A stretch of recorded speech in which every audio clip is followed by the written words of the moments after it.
Hello, welcome to the third part of the course Bookkeeping for Creatives, and today we're going to talk about sales.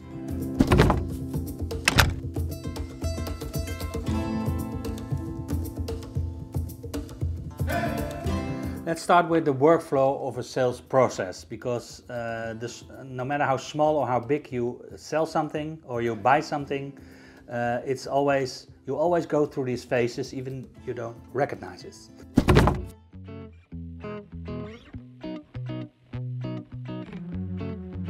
And the first phase is that somebody, if you are selling something, somebody else is asking you for a quotation or inquires for a price or anything.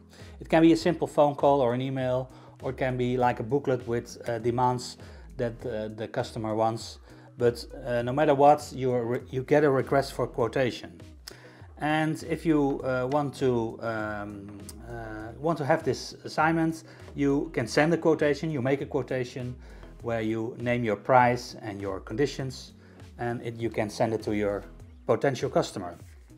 If he agrees with these terms and conditions and these prices, he will send you an order, an assignment, and you can actually do business with this customer.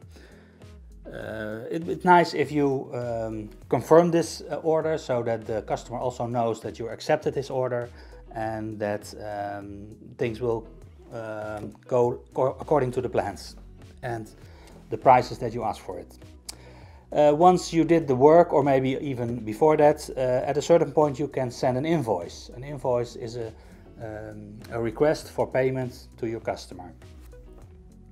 And once you send an invoice, within a certain amount of days, you are likely to have a payment from your customer. And if it doesn't happen, or not happen fast enough, you can actually send a reminder, and well, depending on how much time and effort it's going to take, you might do some more, but I hope most of your invoices will be paid just normally, and the flow ends there. So this is a little bit the flow that any sales will go through. Even though you don't recognize all the steps immediately, if you really think about it, you will see that it's in every sales. If we talk about purchase, which will be the next part, then we'll see the same flow, of course, but then completely the other way around. Like you're the customer and somebody else is the supplier.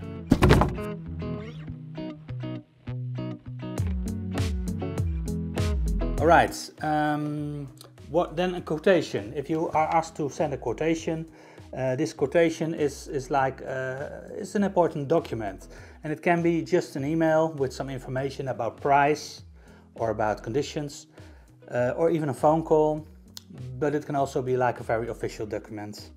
But it's always something to take notice of, because it can have some consequences. A quotation must state the following. It must be telling the customer that you're available in the time that he requests your services, and it will contain the price that you ask, let's say a price per hour or per day, and other prices for traveling, etc.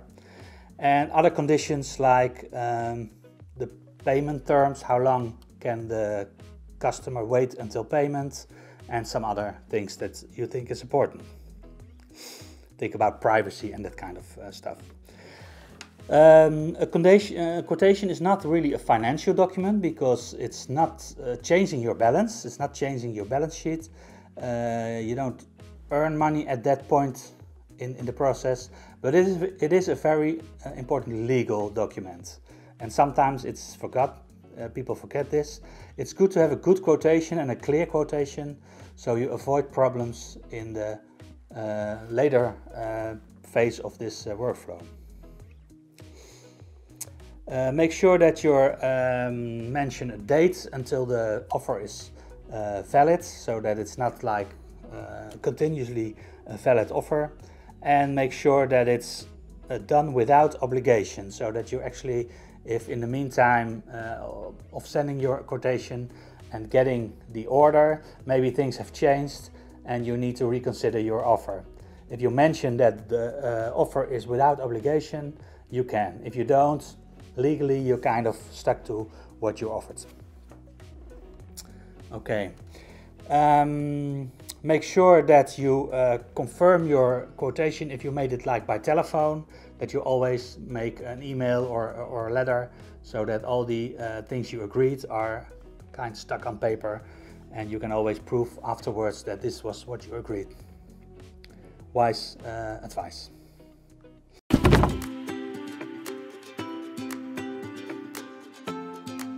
Here you see an example quotation, so if you want to read it through to get some ideas, just pause the video and you can see what's in here.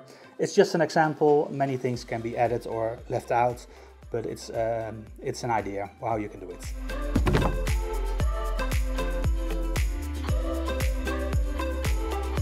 Somewhere in the process that you have a moment that you can send an invoice to your customer.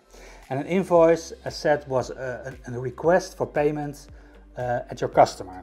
Your customer needs to pay for the services or goods that you delivered. And an invoice is kind of official document, and it's legally has some things that you really need to take care of. Like you need to add the sender address and the receiver address, the customer. And it has to be with an ascending invoice number. This ascending is important, so tax authorities, when they check your bookkeeping, they can see that there are no invoices missing. You need, of course, to describe what you charge and the prices that you charge, and add some VAT information, some BTW, and it's good to mention the payment terms so the customer knows within what time he has to pay. Of course, he already knows because he had your quotation and it says the same information, but mention it again in your invoice.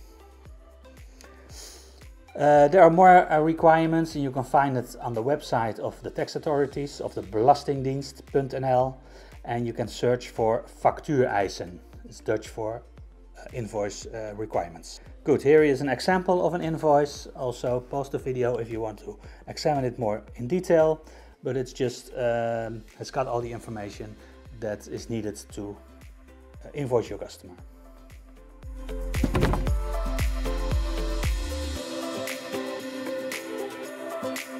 When you send an invoice, it means that somebody has to pay you an amount of money. So this person from that point has a debt to you. And you have a claim on this customer. And this claim is worth money because you are going to receive money in the future. It means that this claim can be added to your balance sheet because it's an asset. And we do this under the name of accounts receivable. It's like money that you still have to receive, but it's your possession already, it's your asset already. So your balance sheet will be added with this account of accounts receivable. Let us see an example that this company John, our example company, will send an invoice of €1,000 to one of its customers, and let's forget about BTW, about VAT for this moment. We'll come back to that later.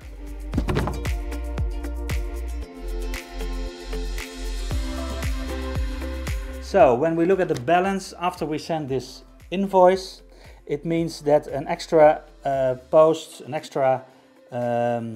item has entered on the asset side of the balance, and this item is account receivable.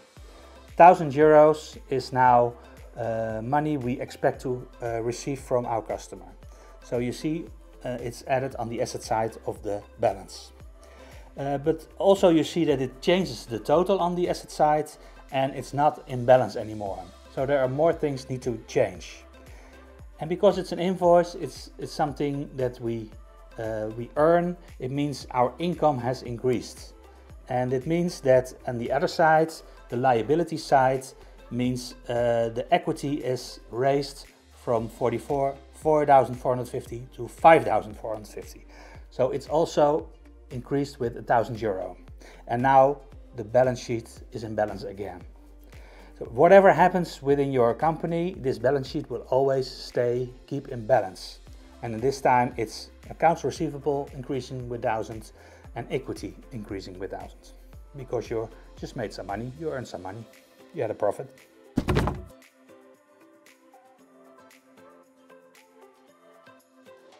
So in the sales invoice, when it's done, means that the assets will increase, the accounts receivable will increase, and the debts will not change. So meaning the equity will increase also.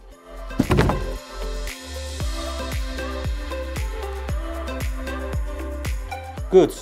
Summarize. We did check the workflow of the sales process. We talked about what a quotation was and what important is to mention on your quotation. We told about what an invoice is, how you have to send it, what you have to put on it, and what difference it's going to make in your balance sheet. Let's continue next part to the purchases, and I'll see you on that side. Bye bye.